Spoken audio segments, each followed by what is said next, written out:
Oops, pray muna tayo. In the name of the Father, the Son, the Holy Spirit. Amen. Panginoon, maraming salamat na po at buhay na buhay na naman kami. Salamat sa biyaya ng pananampalataya, biyaya ng mga pamilya, mga kaibigan, at ang grasyang tatamasahin namin sa araw na ito.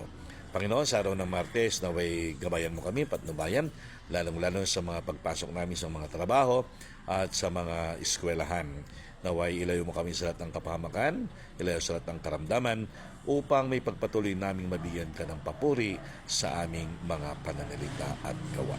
Ngayon din, Panginoon, lagi naming hinihiling na hipuin mo, pagalingin mo na ang mga kapatid namin may mga sakit, lalong-lalo mga miyembro ng pamilya namin, mga kaibigan namin, makamag-anakan namin, naway makabalik na sila sa paglilingkod sa iyo, Panginoon. Panumbalikin mo na ang kanilang lakas na pisikal upang mapaglingkuran ka ng lubos. Gayun din, Panginoon, diyan ay nakakalimutan, may pagdasal ang mga kapatid namin mga OFW, naway lagi mo silang gabayan na sa kabila ng mga nararanasan nila sa buhay, sa mga pagsubok, mga lungkot, sa kanilang trabaho sa ibang bansa, makita pa rin nila ang iyong presensya at naway laging ang pagtitiwala ay naiaalay para sa iyo.